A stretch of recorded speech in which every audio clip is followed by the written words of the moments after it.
We're not just actors. We're not just trial consultants. We've been cross-examined over 1,500 times in cross simulations to help train and coach some of the world's top trial attorneys. Through live witness sparring, we'll test constructive cross techniques, share fresh insights, and explore new strategies. And even though the testimony may be fake, the trial skills, totally real. So let's experiment, discover what works, and have some fun in CrossLab. This show is brought to you by Trial House Consulting and powered by Law Pods. Welcome to CrossLab. I'm Steve Hohman. And I'm Olivia Espinosa. We are completely straightforward about this every episode. This is a law podcast that's not about the law at all.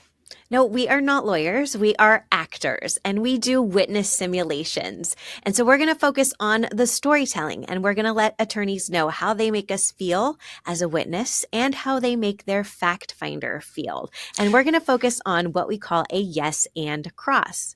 Well, you might know it as constructive cross, but what we've discovered in our time working with attorneys is that it's basically the same kind of tools that we use in an improv show or in a theatrical show that you use in constructive cross. And so we've designed a test case and invited 3 talented trial lawyers to spar with us as we play their witnesses to inspire you on your next depo or trial. And other than what the trial lawyers have already prepared for their cross, none of these simulations are scripted. So this is totally unpredictable and as realistic as possible. Well, let's get to it. Let's introduce our guest trial lawyers for today. Hi, everybody. So I'm going to start with Chuck. Chuck Rathburn is here. He is a criminal defense attorney in the state of Indiana. Chuck practices statewide and focuses his practice on DUI and other driving offenses. Welcome, Chuck. Thank you. You forgot that I'm a mammal. You are a mammal, and that is one of the reasons why you are here today. So I appreciate you. Chuck, we also have joining us here is Mark. Mark works with his son, John Choate, also on a previous podcast, if you're listening. They try contingency fee cases from the far north of Alaska all the way to San Diego, California, and as far west as the Hawaiian Islands, and as far east as a federal court in Colorado. With a bar number in Roman numerals, Mark has been doing this work for almost 45 years and intends to continue until he cannot anymore. Hi, Mark. Welcome. Hi, how are you? Good to see everybody. Good, thank you. And last but not least, we have Bruce Ringstrom. Bruce is the founding partner at Ringstrom Decray, a criminal defense and civil rights firm based in Moorhead, Minnesota. Bruce is certified as a criminal law specialist by Minnesota State Bar Association. Welcome, Bruce. Thank you very much, Olivia. I'm happy to be here. We're so happy to have you. I just want to welcome everybody again. And I do want to point out to our audience and all 3 of you, actually, because we just discovered that y'all haven't met each other before. And we just assumed you'd had because we've worked with you a bunch. And that's first and foremost, we do want to point that out. And you'll notice that we have 2 criminal defense attorneys are specialized in criminal defense. And we have 1 plaintiff guy here, and that's actually on purpose. We are going to be focusing on a criminal case that we'll describe for you in just a second. It's a made-up case, but we like to get an outside perspective. And so whenever we can, we're going to bring somebody outside of the specialty of the case or whatever that type of case is, and bring somebody with a different specialty or different focus in their practice, just to get a different point of view at someone that doesn't have any expectations and just is kind of figuring it out. Sometimes we stumble upon some really cool discoveries. So hopefully we'll have some of those today. Yes. And I want to have just a quick discussion before we jump into today's case and just talk about sort of where your process comes when it comes to specifically word selection on your cross-examinations. Bruce, what would you say is the way that you collect sort of how you're going to go about it when it comes to word selection? Well, it does depend on the kind of witness. In this instance, we're going to be cross-examining an expert witness, and because they're a toxicologist, because they're a scientist, the words have to be somewhat more technical. You do need to be able to break it down for the jury or the fact finder. And so you also don't want to get into, in my experience, a battle with a true expert where you actually are putting yourself in a situation where you're meant to look silly. So for a witness like this, it's a little bit more sophisticated than a lay witness or maybe a professional government witness like a police officer, but not so sophisticated that I get outflanked by the expert themselves. Mm-hmm. And Mark, what would you say your process is when it comes to that? We, in civil work, we deal a lot with experts. I mean, most of major cases always involve lots of experts. And so I have sort of, I look at any expert deposition at the expert as being falling into one of sort of three categories. The first is an expert who really isn't qualified to testify, that they're called on to talk about things that they don't know about. And those are fairly easy to take on over their knowledge and lack of expertise. The second is the expert who just is becoming a defense lawyer, where they're helping the other side. And so they're kind of going over their skis and reaching. And those are ones where, for me, we'll look at showing how they simply are not objective, that they are just another defense lawyer in the courtroom. We see that a lot up here with medical malpractice cases. And then the third is the expert who knows their stuff and they're staying within the scope of what they know, and you're never going to beat them on their knowledge. And then you just go to bias and you just talk about how much they get paid and how much time they spend on the case. And that's about all you can do with that sort of expert. You charge $1,000 an hour and you charge $25,000. And, and of course, if I had paid you $25,000, you'd give me a different opinion, wouldn't you? Oh, no, it doesn't matter at that point, right? But that's how I approach them. So I look at these things as generally someone's going to fit in one of those categories. And Chuck, this is your wheelhouse. So how do you approach these cases and expert in this case? Well, I actually like what both Bruce and Mark said, and I kind of do a combination of all of that. The experts that I'm dealing with on cross are the state experts, and they seem to want to embellish the state case. And I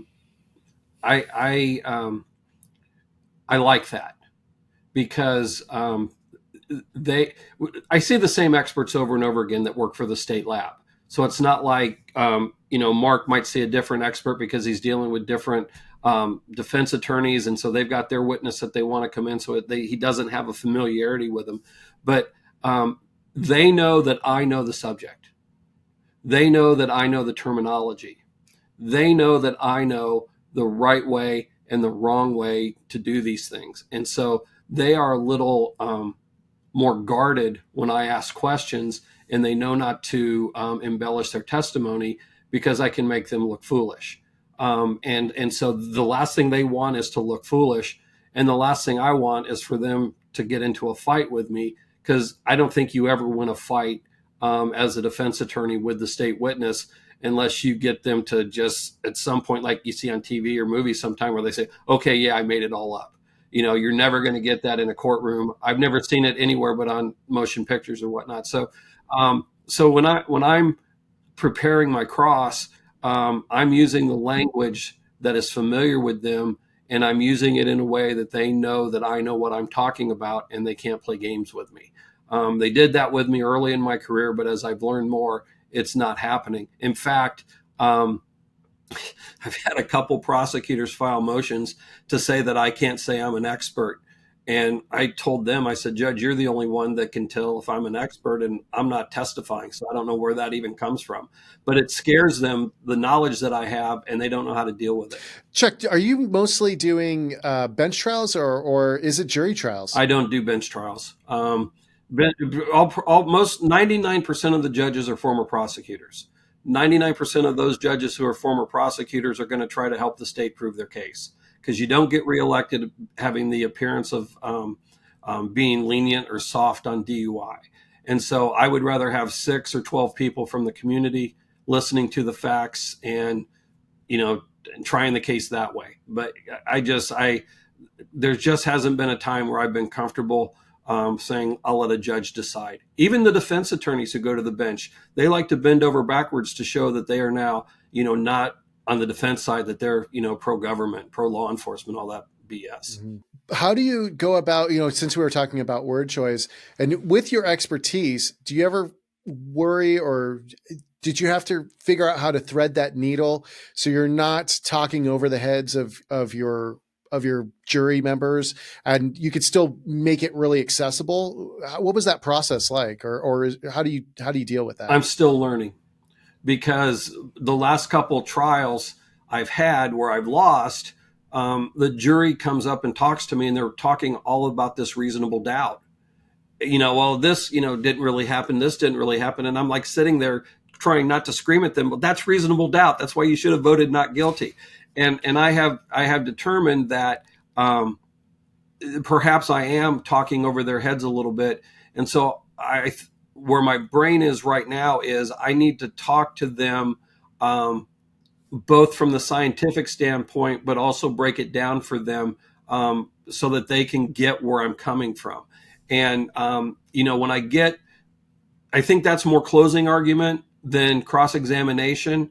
And I think that the way, maybe we can see some of that in my examples here tonight or today or whenever this thing airs, as to, this is why I'm asking these questions this way. Because if I can get the state agreeing with what I'm saying, then I can then break it down to the jury what that means when they're agreeing with me. So I think that's more argument than perhaps the cross technique, because if you ask them a question that a layman understands, then they're going to say, I got you, and I'm going to throw out this special terminology, and then all of a sudden it looks like you don't really know what you're talking about. So if I can keep the conversation with the witness at a level that the witness doesn't mess with me, then I think I can interpret that for the jury.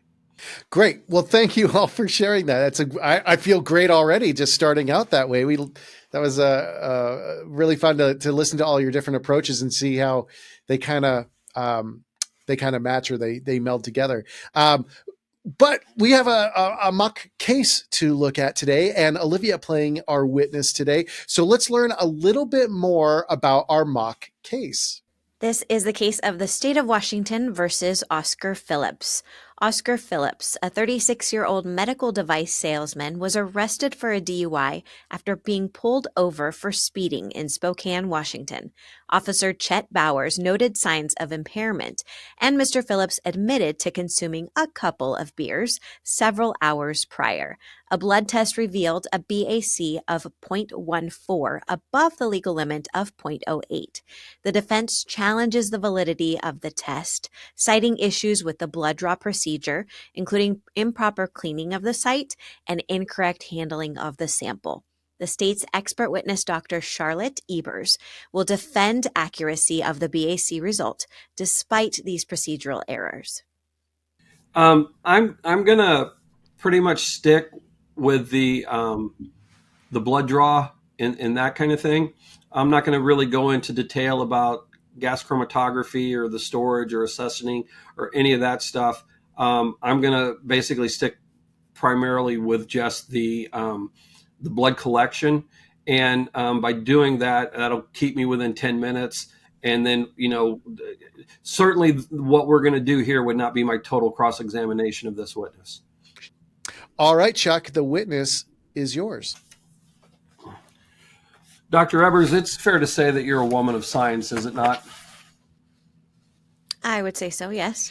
And you would agree that science is not based upon conjecture? Correct. And you would agree that science is not based on bias? Correct. And you would agree that science is based upon repeatability? Absolutely. And your undergrad degree is in biology and chemistry? It is, yes. And then you have a master's degree also in biology and chemistry? I do. And you got your PhD in pharmacology and toxicology? Yes, I did. And you've had training on gas chromatography? I have. And you've had training on blood collection practices? Yes, I have. But you're not a phlebotomist every day. You don't draw blood on a regular basis or anything like that? Myself, no, I do not do that anymore. I do not work in the lab anymore. I work primarily in education at this point. Okay.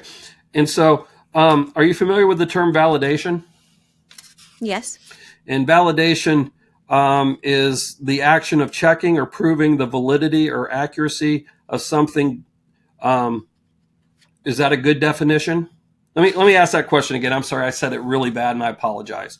So, Sure. a good definition for validation would be the action of checking or proving the validity or accuracy of something. Would you agree with that definition? I would. Okay. In blood testing for alcohol concentration, there are various processes for blood collection to blood testing that have to be validated. Yes, that is correct. We have to know that what we're doing will work every time we do it. Yes. By validated, it means the results are accurate. That is correct. And by validated, it means the results are correct. Yes. And another term for validation would be that the results can be trusted. I would say that. Yes. And we can believe that the results are reliable. Correct.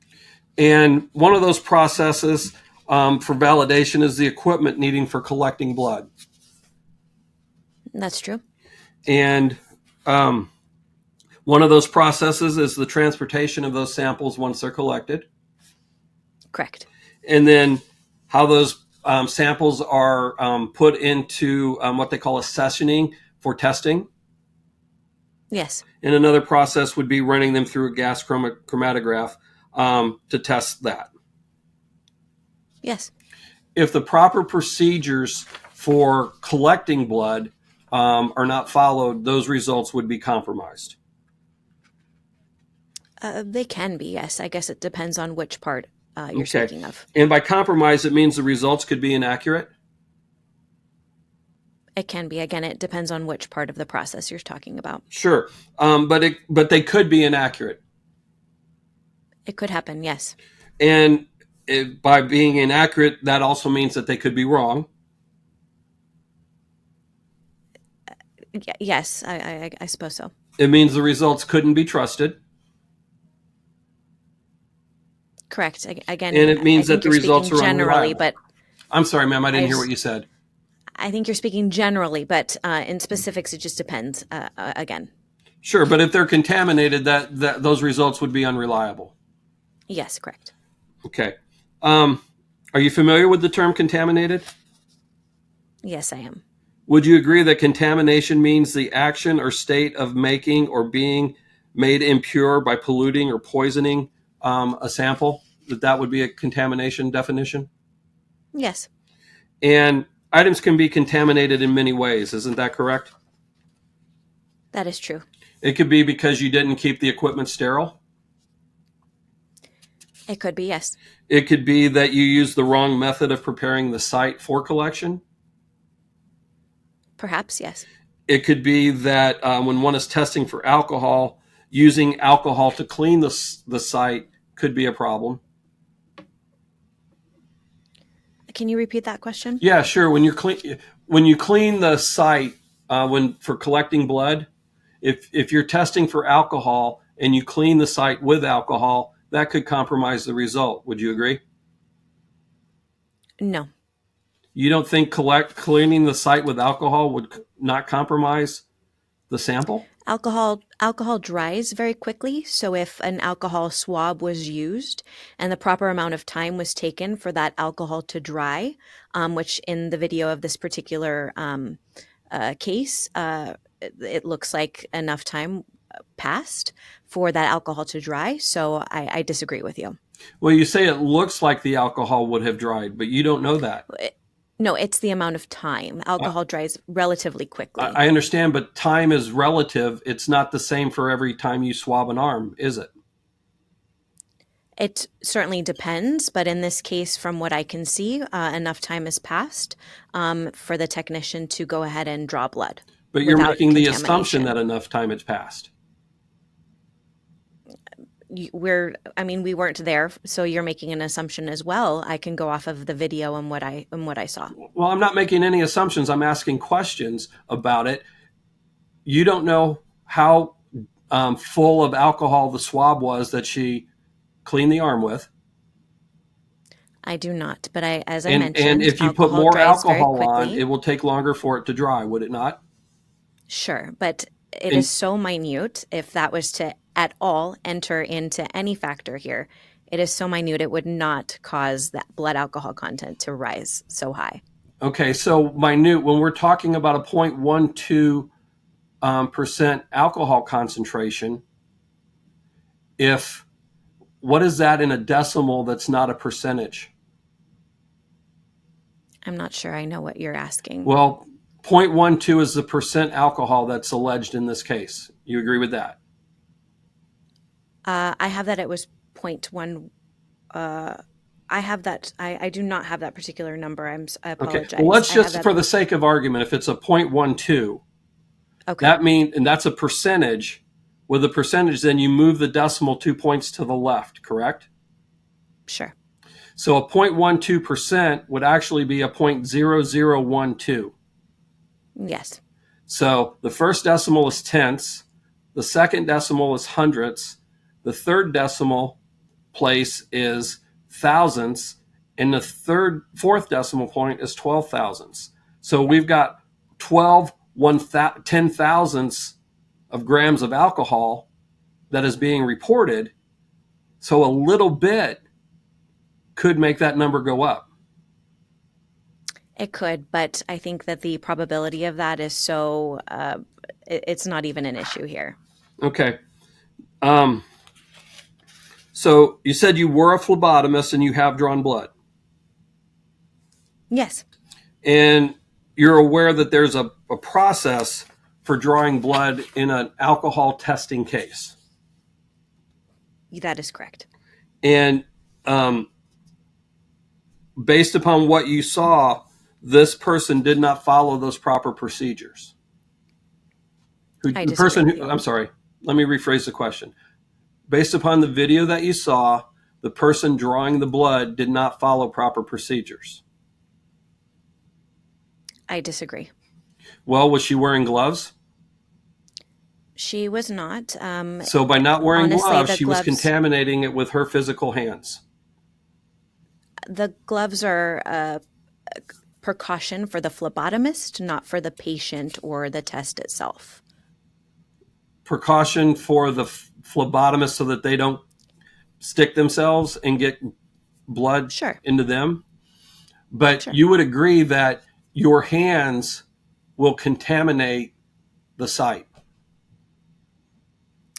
If alcohol was being used, that means alcohol was also potentially used to wipe the phlebotomist's hands, in which case it could have basically cleaned her hands as well. But she touched the site after she did the alcohol. She did, and that would not contaminate the blood itself. The blood is taken from inside of a vein, not from the surface of the skin. Okay, so it's your opinion that touching her bare hands onto the site where the blood collection is would not compromise the test. In my opinion, correct. Okay. You have no documentation that would support that. This is my years of experience and the work that I have done in my entire career. I understand that's what your testimony is, but you have no book, no manual, no thesis, anything to say that it's okay to touch the site where you're going to collect blood with your bare hands. As I just mentioned, gloves are a precaution for the phlebotomist. And even in general, phlebotomy is aseptic. It is not sterile. We keep it as clean as possible, and it is as clean as we can keep it. Okay. Where am I at on time? And that's time. Okay. And that's time. Oh. Let's go ahead and bring back Mark and Bruce. And first of all, how did that feel to you, Chuck? How did you feel? I would have had documentation with me to blow her out of the water with touching with her bare hands. I didn't have that here. There's just nobody that would say that that's appropriate. I felt like, again, I had about 4 more pages to go, and I thought I was about 3 minutes in and didn't realize it was 10.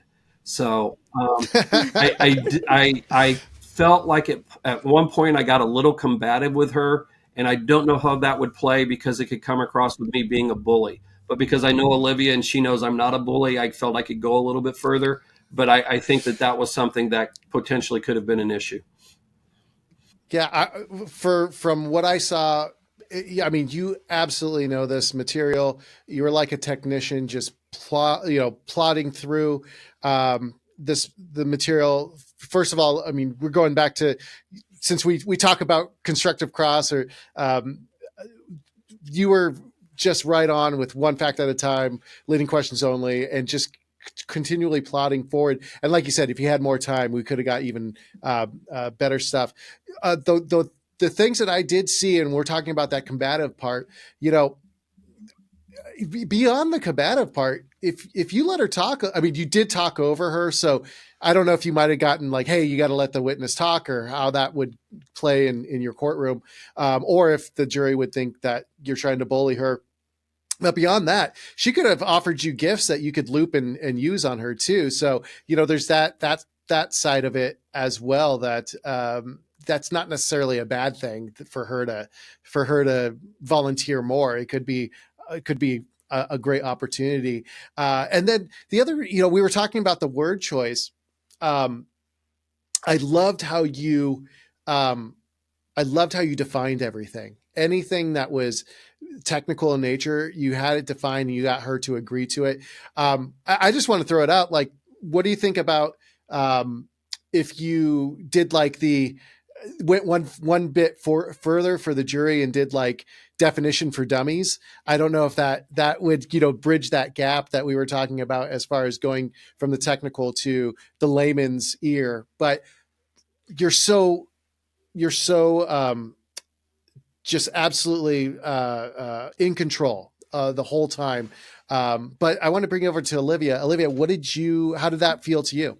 Holy moly. For the first like 3/4 of it, I had nowhere to go. I was just saying yes, yes, yes the entire time. So the way that you structured your questions, I didn't feel like I could even run on you in any sort of way whatsoever. I felt like I was super duper in control, and I was like trying to find points, and it didn't happen. I don't know exactly when I might have started, you know, negating things. I think I know I said no on one of your questions, but my only thing was like I'm wondering how, and I'm the only female on the panel, but I as soon as I heard you're a woman of science, somehow I felt like my being a female is going to play into this. And then it didn't happen until much, much later, where you asked me about defining, you know, what validation means. And so I started to almost feel, there was a couple of definitions you asked if I knew what words meant. And so I started to feel, I don't know, like I was being tested, maybe because I was a female. I was just playing into, I felt that even in potentially in some tone. So, I know you, Chuck, and I know that that's not what you intended. But I'm interested in terms of just, you know, knowing that there is a female on the stand and what that's like. Are any of your experts female? What is the typical toxicologist or expert that you come against? For the last 5 to 7 years, every witness from the state is female. And so, so that's not unusual for me. I didn't know I did not know how to ask that first question without putting your gender in, because I think you're a person of science, or you know, it just, you know, if it had been Steve, I would have started out, you're a man of science.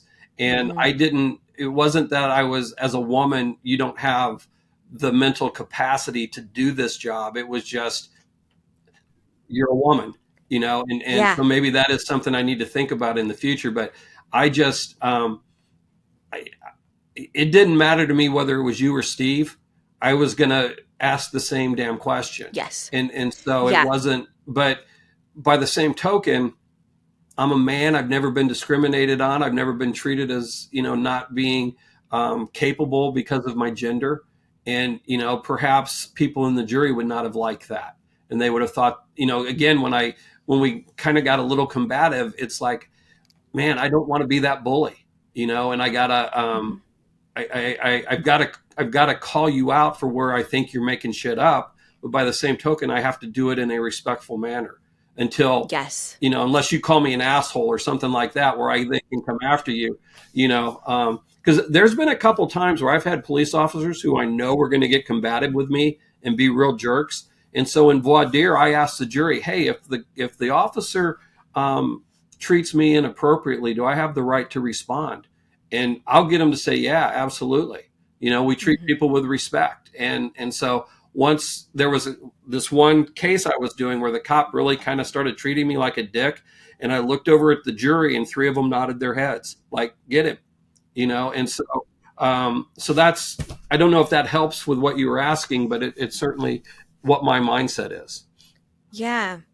Yeah, I think it just started to sort of add up for me a little bit, but I know wholeheartedly that that's not where you're coming from, but that's how it started to feel, and it might be something interesting to kind of take a look at. Bruce, what did you find to be effective? What worked for you? What stood out? Well, as Chuck said, he's an expert in the subject matter. I'm only an expert in one subject, and I enjoy cross-examining those experts as much as Chuck ostensibly enjoys cross-examining toxicologists from the state. It's a lot of fun when you practically know as much as the expert. It was the block by block cross that frankly leaves very little wiggle room for the witness, and that can be really powerful.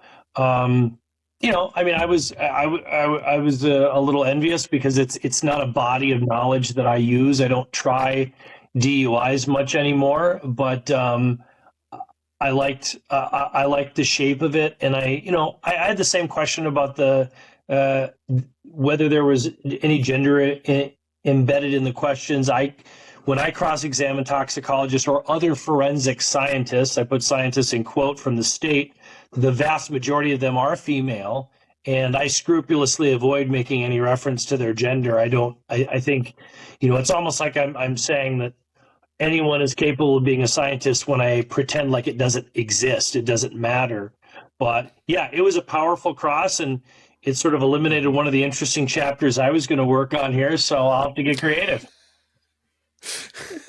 You could still do that chapter. Sure, I'll do a little bit of that. That's a good idea.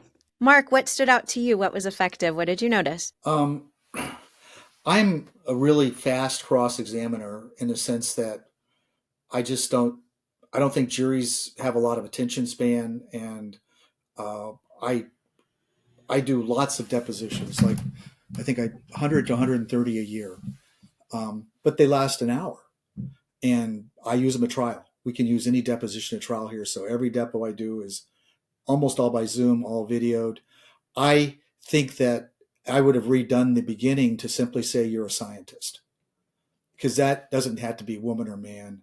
You're a scientist, and if you're a scientist, you believe in the scientific method. You believe that things have to be done in a certain reproducible way, so that you always get, you can rely upon the results, because the results are important. And I would have shortened that, I think, just because I don't think it takes much more than that to get the jury to go, yeah, we get that. The part that I liked the most was breaking down the milliliters to this little tiny bit, point 12 and whatever, and that the slightest change, just a small change, makes a big difference in the outcome. That for me, visually, that stuck with me, and I would think, how could you show that visually, right? If we're talking about a water, not a water glass, but I'm thinking, I've got a thing of ping pong balls, that are empty, and you know what? The difference, what we're talking about is in this 10,000 or 100,000 or whatever, there's 12 black ones here, and we pull 2 out, and it's a different result. I think capturing a way to do that visually, but that's what I like the most. Is the rest of it, I don't know if it particularly, you didn't have anywhere to go, but you were admitting things that I think most people would understand and appreciate. So I would just sped it up. Great. Well, we are going to take our first break, actually our only break, and we'll be right back. But what a start. I'm very excited to see the other 2 crosses. Since we're taking a break, let's quickly talk about our partners at Law Pods.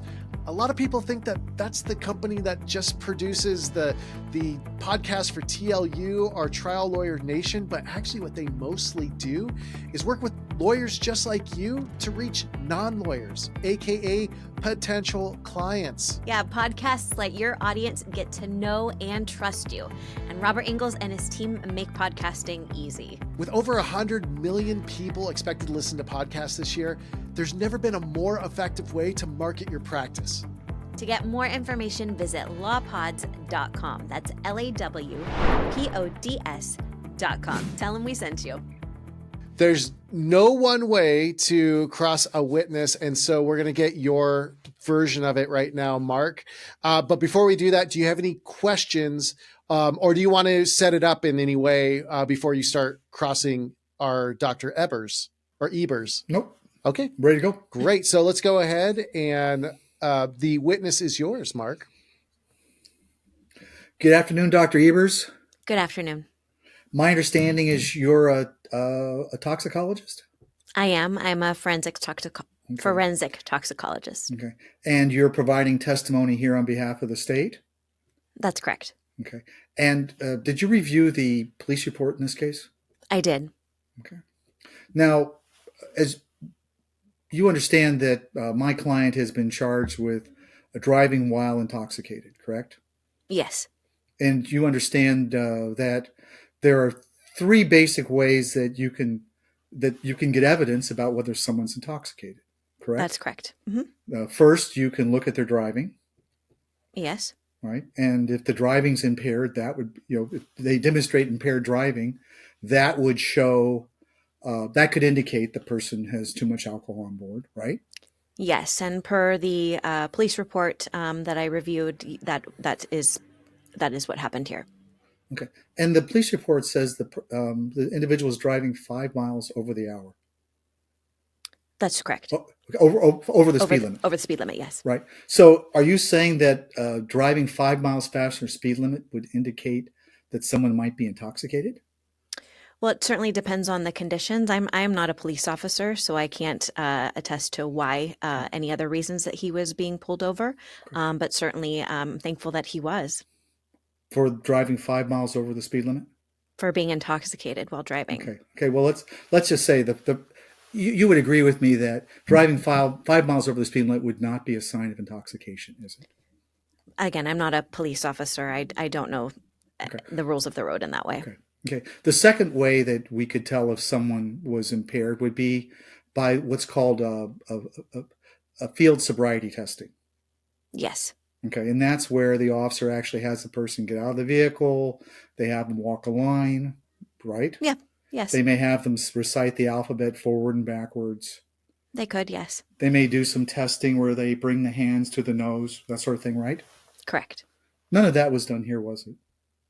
Not that I am aware of, not that I read in the police report. So the second area where we might be able to tell whether my client was actually impaired, that testing wasn't even done, right? The second one that you're referring to as the field test, Yes. No, it was not. Okay. Not that I'm aware of. So if the driving doesn't demonstrate impairment and there's no field testing, then we're sort of dependent upon the drawing of blood alcohol and any information we could have about how much alcohol my client would have had in his system, right? Yes. So at this point, it could be a breathalyzer test or the blood test. And what information did you have as to how much alcohol my client had consumed, Oscar Phillips, before being stopped by the police and ultimately given a blood test?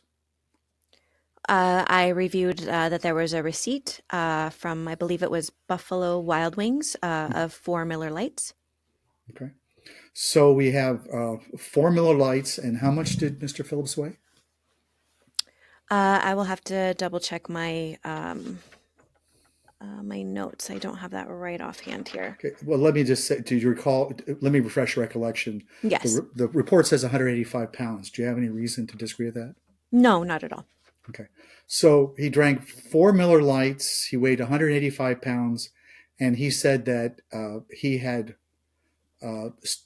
been drinking about 3 hours. when he consumed those 4 Miller Lights, correct? Yes. Okay. So he's been drinking about 3 hours. He then goes and drives. He's stopped. He's then taken to the place, to the hospital where he can have his blood drawn, right? Correct.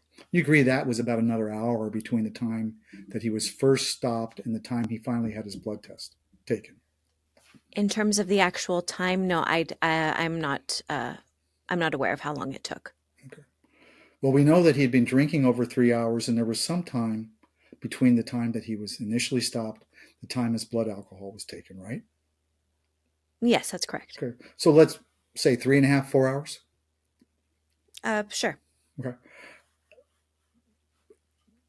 If you calculate, and alcohol does have, it requires a certain amount of alcohol, in your system to show up in the blood test, correct? Yes. Okay. Now, when I look at the charts, it shows that someone who weighs 185 pounds, a male, who's had 4 drinks, and it's 4 hours from the time they start drinking to they're tested, they would show a 0.05% blood alcohol. I Is have that not. correct?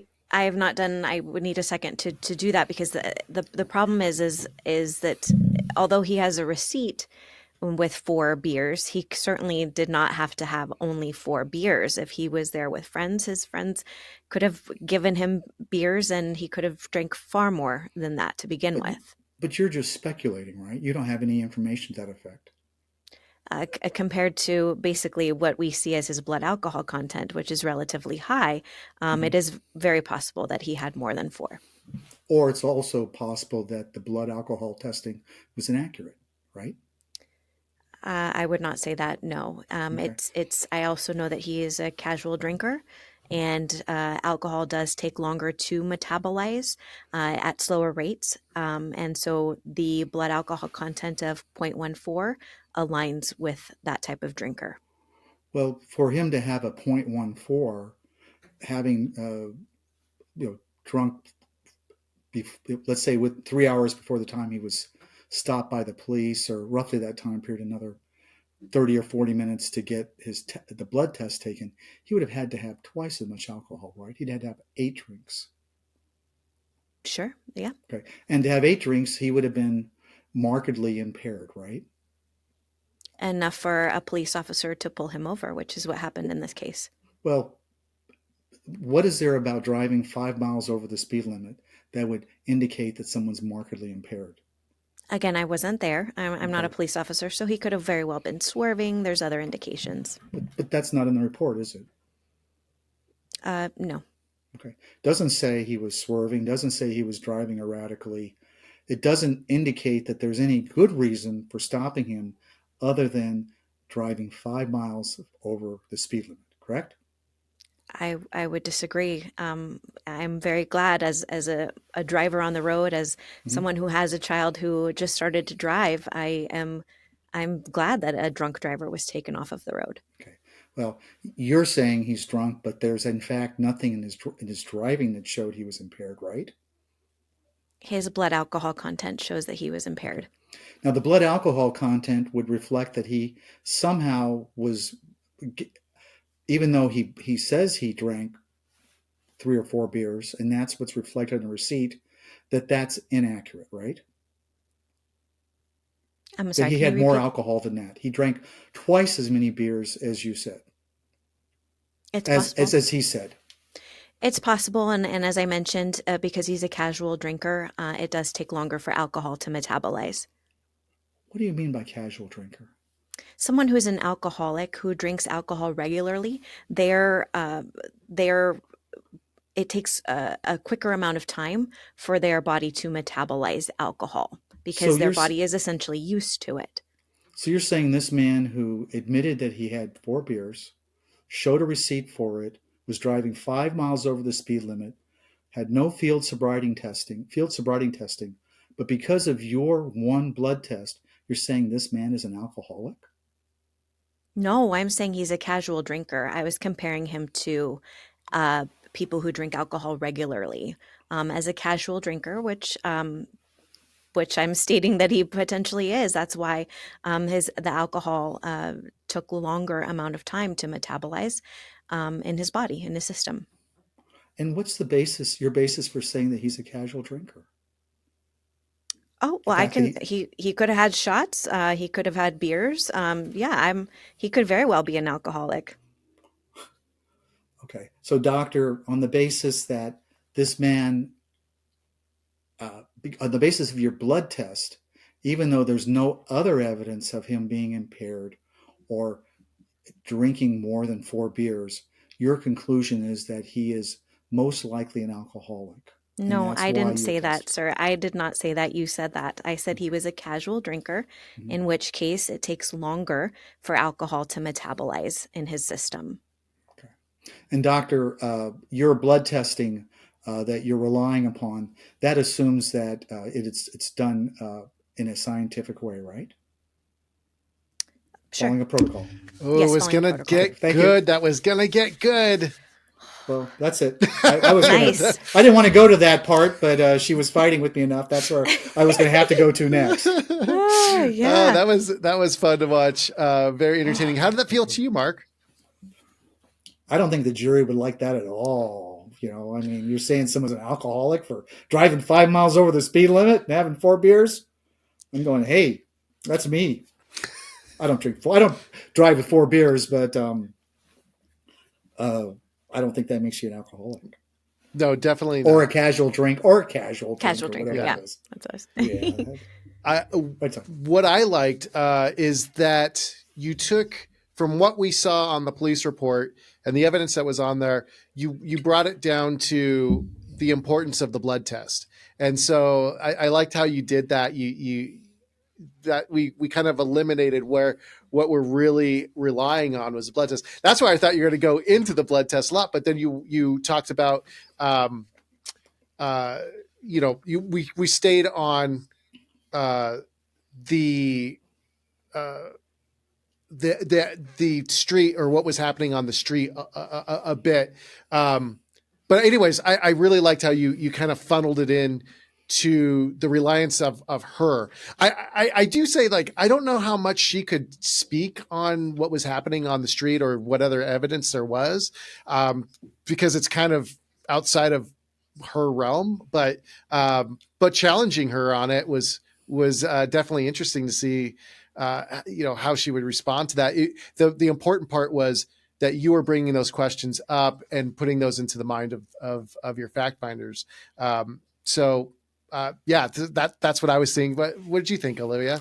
Go ahead, Mark. Sorry, go ahead, Mark. No, just first of all, I think I got pulled kind of into the fight where I didn't need to go there back with her because she was being kind of obstreperous. But as I see it, that's right, is that, if you don't have bad driving, which is surprising, and you don't have a field sobriety test, which is surprising, and you're only relying on the blood alcohol, that gives you, some running room, with most juries, in the sense that they would go, well, gee, this person wasn't demonstrating anything that would indicate they're impaired, other than you must be impaired. And we just did a trial with a guy who was brought into the ER with a 0.31, and there are people that can walk and talk with the 0.3s, so.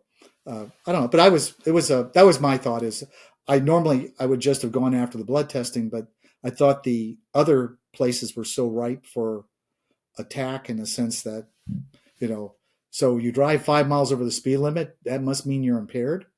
Well, I'm sure I go there, I could tell that you had your listener in mind during the whole thing of, like, am I being the guide? Am I being the teacher? Or am I making sure that they're following along with the information that I'm trying to bring in, which I think is super duper helpful and necessary, especially when it comes to some of this toxicology stuff that they might not, that they could easily tune out of and not understand what it is. So I think it's so, like, that's what I can tell the most, is that you have the listener in mind. I also was like, the general to specific that you did at the very beginning to just get stuff out of the way was like so fast and quick. Is exactly what you were talking about with Chuck, and you just modeled it basically. And it was really, really great because it was just like, yep, that's good, that's good, that's good, and just kind of getting to the meat of it. So really very efficient, I thought, for sure. Yeah. Chuck, what did you think? Man, I loved it. Some of the things you did, I hadn't really thought about doing. And as you were doing them, I was like shouting questions to myself, ask her this, because when you said, the 4 beers is going to get him to a 0.14, that was a perfect time to get into Widmark and talk about, well, how does alcohol affect the body? These are the 6 factors that go into it, what they drink, how much they drink, the time over which they drank it, go through all those things. And she wouldn't, she said, well, he could have had some shots and he could have had this. And then I'm thinking, speculation. Your job is not to speculate. The only way that can happen is by your speculation. Based upon the facts we know, the facts that are in evidence, that's impossible. And she wasn't going to give it to you. And I think at that point, man, you've got her. You've got her in close. She's making shit up to support the conviction. Is she really neutral and detached? No, she's the state. She's trying to convict. I thought you did great. I wrote down some notes here that I'm going to start putting in my trial notebook to say, I just like the way you did that. When you talked about the speed, I hadn't even thought about that, but there's like in the standardized field sobriety manuals, speeding is not an indicia of impairment. Driving under the speed limit is the indicia, and so you got that. I mean, man, I really liked it. I can see why you're successful at what you do. Bruce, what were your thoughts? Well, I enjoyed it too. One of the things that was fascinating to me was how you got this toxicologist to effectively adopt content from other witnesses.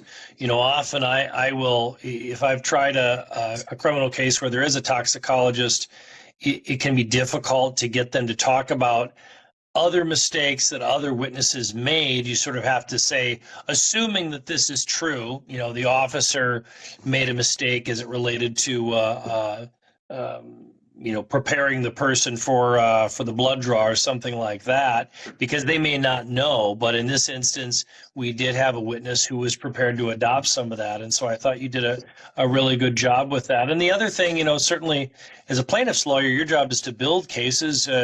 Chuck's and my job is to tear them down and raise reasonable doubt, to recognize that these collateral concerns, the speed of the vehicle and the number of beers, those are ways that a jury may find that there's doubt based on reason to convict.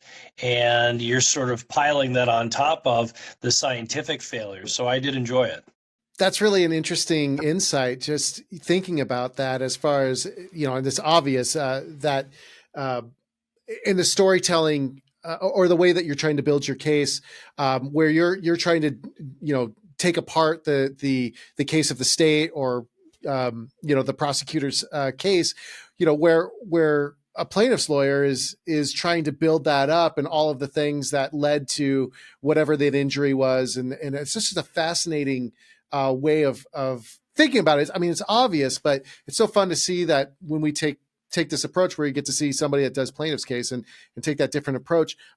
So we're moving on to Bruce. You are going to take on Dr. Ebers.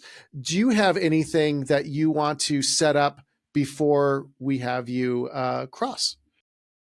I don't think so. I'm going to try and use the fact that there's been a direct examination to assume some facts that aren't necessarily seen in this cross. That is to say, the jury has seen her testify to a number of things, and presumably the prosecutor has talked about some of these other facts. So I'm going to try and use evidence that, in this theoretical jury trial is already in front of the jury. Sounds good. Well, Bruce, the witness is yours. Thank you. Good evening, Dr. Ebers. Good evening. Dr. Ebers, when you receive a sample, it simply comes to your lab. You don't retrieve it yourself, correct? Correct. And you have no control over the chain of custody of that sample until it gets into your possession. Is that a fair statement? Yes, that's fair.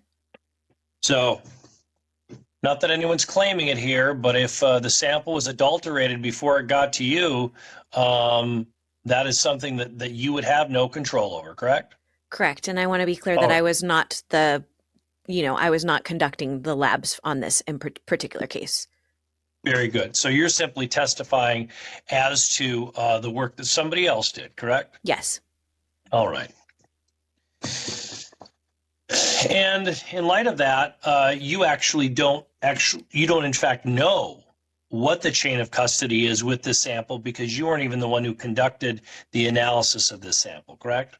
I know the best practices of that chain and what is typical. Okay. So you would know the right way to maintain chain of custody for this sample. And if it had come to you, you would be able to testify to whether those were complied with, correct? Sure. I mean, more specifically, yes, absolutely. All right. So you actually don't know the name of the phlebotomist who drew this sample?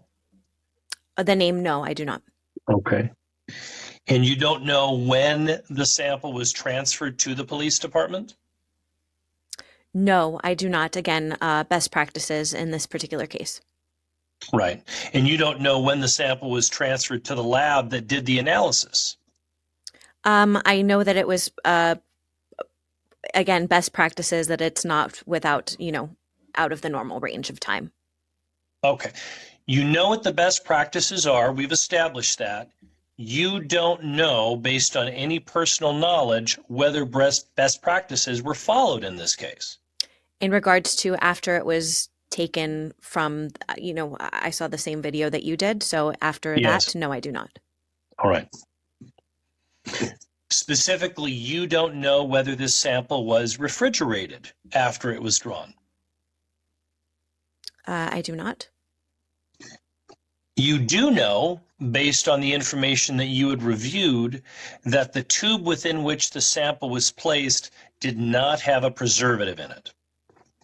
That's incorrect.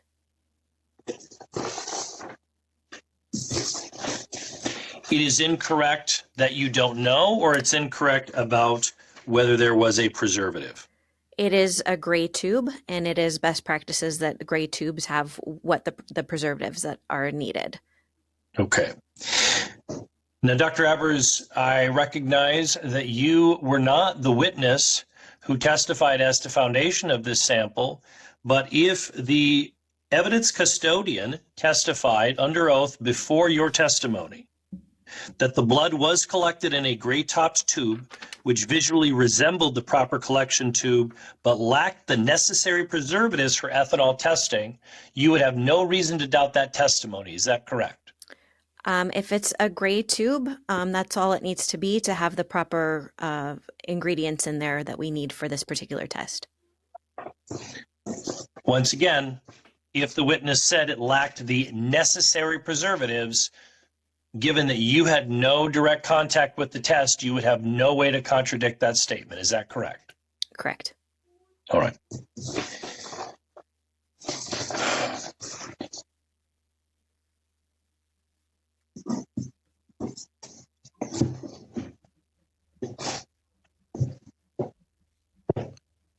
You did testify briefly on your direct examination about the definition of contamination. You understand that contamination of samples of any type can degrade the accuracy of the analysis? I can, yes.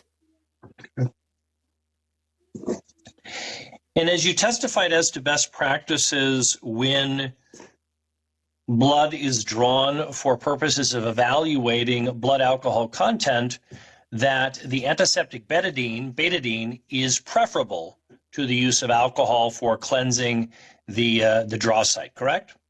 It's preferable, but if it's not available, an alcohol swab is perfectly okay. And the fact that it's preferable is not arbitrary. That is to say, there is a scientific reason why it is preferable to use betadine over alcohol, correct? It can be, but again, if that's all that you have on hand, then you just need to take the proper precautions and it would work just fine.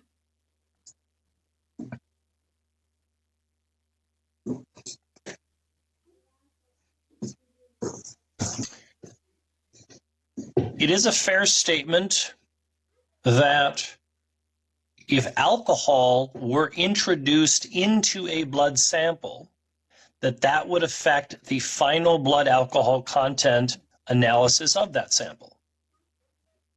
Hypothetically speaking, yes, but I don't believe that's what happened in this case. Sure. Well, I'm asking actually speaking, and I am deferring to your expertise as a PhD in toxicology, having reviewed many hundreds of studies. If alcohol is introduced into a blood sample, and that blood sample is then analyzed subject to the proper protocols, that additional alcohol would affect the final blood alcohol content. Yes, but that is not what happened in this case.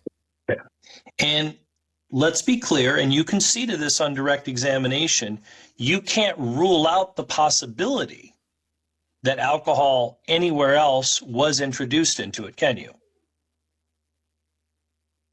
Can you ask that question again?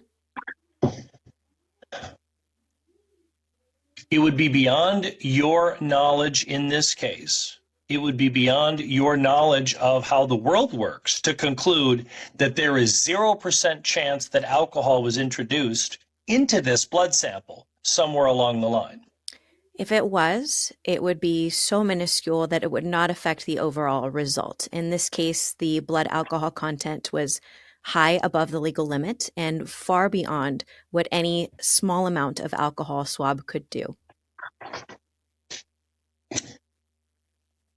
Dr. Ebers, you have testified as an expert in toxicology many times? Sure, a few times, yes. And you are indeed a PhD in toxicology. Yes. And you wrote a doctoral dissertation concerning toxicology. I did, yes. You stay current on the literature in the toxicology field. I do. You study the treatises and compendiums of studies in the toxicology field. I do. You understand specifically in alcohol testing that there is a molecular difference between ethanol, isopropyl alcohol, and methanol. That is correct. You have evaluated the studies or read the studies that determine the differences in the way those types of alcohol are measured, correct? Yes. Because sometimes, for reasons known only to them, people do ingest isopropyl alcohol or methanol from time to time, correct? It happens, yes. It does happen. You try to ensure that you don't miss any studies or any reports concerning toxicology that would bear on your testimony or your professional work? That is correct. It is my life's work. I enjoy reading everything that I can on the subject. You have a working familiarity then with the premier treatise in the field, Garrett's Medical Legal Aspects of Alcohol, correct? Yes. Simply because virtually every toxicologist who evaluates alcohol would have that treatise, correct? Yes, that is true. It's on my bookshelf. Indeed. And you would acknowledge that, and I'm sure you haven't memorized the book, but you've gone through every chapter and you've studied it to the extent necessary to understand its content? I would say that, yes. Okay. And you would acknowledge that the studies that are reflected in that treatise show that isopropyl alcohol in low concentrations interferes with all assays of ethanol testing. Yes. And that's time. Sorry, Bruce. You were on a roll, and you were right. I loved how you were building another set of chapters to get into another thing, and I'm so sorry that I have to It's all stop right. you. But how did that feel to you? It felt okay. You know, it's interesting when we do chain cross examinations like this, you learn from the first two attorneys. And so you get to sharpen some of your chapters. But of course, Olivia learns a little bit too, and she gets to sort of tighten up. So Yep. it becomes a bit of an arms race. I did take Chuck's invitation and try and work that chapter a little bit differently. I think you can see that my final chapter was that, you know, a minuscule portion of isopropyl alcohol can have an outsized effect on the sample, rather than, you know, it's not. There's not ethanol in those pads, it's isopropyl. And so we got where we needed to go. It was a 10-minute cross. That's right. And I could totally see that. And I think everybody else saw that's exactly where you were going to go if we gave you those extra next two questions. But I loved how you started out with all the things that she doesn't know. I love that. That was such a great way to start out the cross. And I'll say this, the other things that I really enjoy, and I love this when anybody does this. I love that you have the comfort level to take a moment, really digest about what you're getting and where you want to go, and the way that you reset. I love seeing you do that.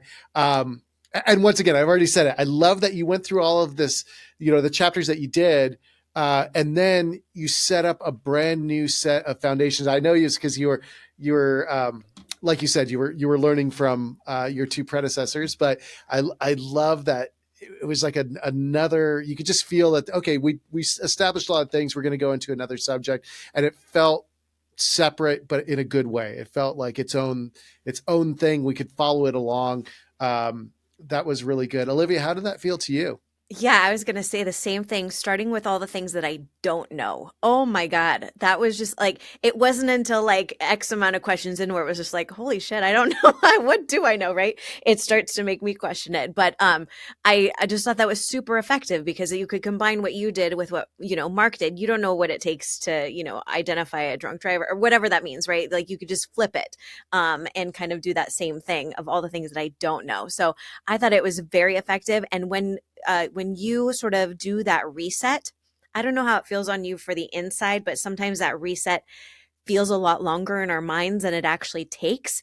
But what you were doing to me was like, oh my God, what is he going to come after me now with? What is he gearing up to do? That is how I felt on the inside, especially because we were getting to like, the crux and kind of butting heads about it. And when you pulled out that book, I'm like, oh shit, here it comes. He's going to hit me with the book. So I thought it was really effective. I felt in super control, and I thought it was really remarkable, starting with everything that I didn't know. It didn't feel good. Yeah, as a witness. Great. Yeah. Mark, what were your thoughts on the cross? I thought it was, really solid. I mean, I would say it's a classic technique is to go and after an expert on all the things. Well, you're not a blank. You're not a blank. You don't do these things. You don't do that. Where I thought, and I can usually, I think on the when I look at how do I respond to that, I can handle that. But then he went into the absence of any connection really with this test. I mean, she didn't have any part of the process. At the end of the day, she's really talking about just what the results were.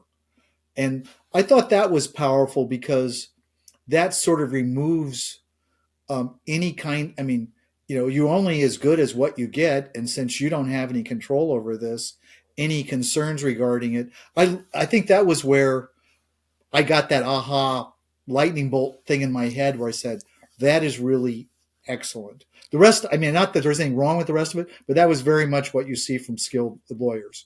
But it was the taking away the fact that she had no real hands-on with any part of this that I thought was highly powerful and persuasive for a fact finder. I think that as an expert, she sort of disappeared right there. Mm-hmm. She didn't have anything to say then other than, I get stuff. I assume everybody else has done their job right. What I get is only as good as what I got, right? and how they got it to me. So I liked it. I liked it. But that was the powerful part for me. Chuck, wrapping up with you, what was your takeaways from Bruce's cross? I love the repeated use of best practices. You know, I don't know if it's technically looping or not, but you just kept bringing it back. Best practices would have been. Best practices would have been. I really like that. Man, you broke it down simplistically, and I like that. You did your thing a little different than mine. I can see where I might pick up a few things from that. I'm going to ask Steve for a copy of this so I can watch it more. But I just think that it's, you clearly were not going to let her have an air of authority after you started the first 5 minutes. I don't know. You don't know this. I don't know this. I don't know that. And all of a sudden, she's a little less the paragon of knowledge, than when she sat down and was testifying for the state. Well, that's my question for you all. If you had to cross this witness or, something like this witness tomorrow, what's something that you would take away from today and make sure to add in your chapters? Bruce. Well, one, I would actually spend more time reading this book so I could be more like Chuck. And two, I would use Mark's stronger ability to sort of get the witness to adopt what other people said. I thought that was very powerful. So yeah, certainly those two things. Mark, how about you? I think I would have, I guess because I didn't anticipate the test. You're sort of saying someone driving 5 miles per hour over the speed limit, that's a sign of a drunk. I would have probably spent more time on that one. It wasn't 15 or 25 or 50, it was 5. And the casual drinker thing, I think I should have I would get more into that and go, I've never heard of the term casual drinker in the field of toxicology, or alcohol stuff. I would have gone off those. And then I didn't know anything about gray bottles or tubes. And that I would learn more about, because getting into that part of it, the idea that you would be touching surfaces with your hands that you were then going to be sticking a needle in. I can't imagine anybody doing, phlebotomist doing this work without gloves and swabbing and cleaning and making sure the environment was sterile. And so I would go on to that, but I just think the underlying facts are really weak for this witness. Yeah. Chuck, what are you going to take away? I really like that you kept using the word best practices, and how you did that. I think I've got to start doing a little bit more of that, laying the foundation as to what she really does know and doesn't know. I think I'm gonna try to figure out how to incorporate that. And I, Mark, there were some of the things you did, and again, I got to watch this thing over again. I'm the guy who learns by repetition, and so I'll probably watch this 10 times over the next month and a half. And it's just,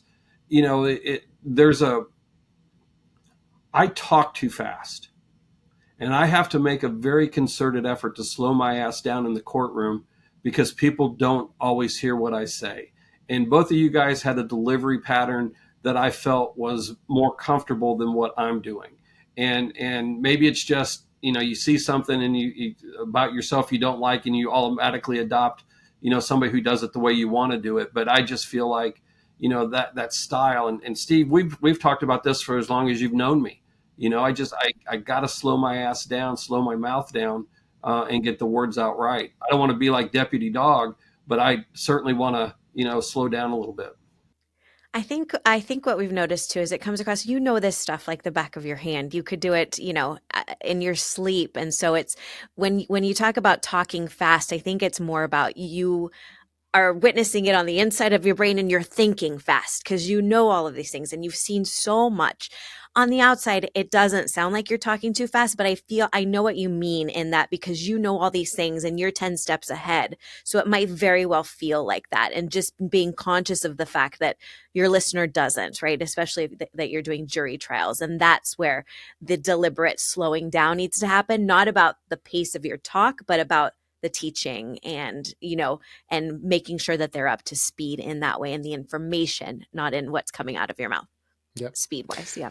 Well, to wrap this up, we're at least for these first few episodes, I'm doing something that we used to do at the end of improv shows, is where we talk about just mention really quickly our favorite things of that show or practice or whatever. And so we're adopting our little segment called 3 Things. So I'm just going to tell you the 3 favorite things I had from your crosses, which was 5 miles over the speed limit. It was defining things for Chuck, and it was all the things she didn't know from Bruce, which was really great. If you're listening to this, you're a trial lawyer, you want to be a part of this podcast, or if you have a case or a type of case that would be really interesting, look down in the notes below, reach out to us. We'd love to either have you on as a guest or take on a witness that is inspired by a case of yours. And other than that, Olivia, anything to add? Thank you all so much for taking the time. Your clients are so lucky to have you, in the just continual education that you guys do and the work that you share all together, and really taking in what your colleagues have to offer. It's really wonderful and inspiring. Absolutely. Thank you all so much, and we'll see you next time.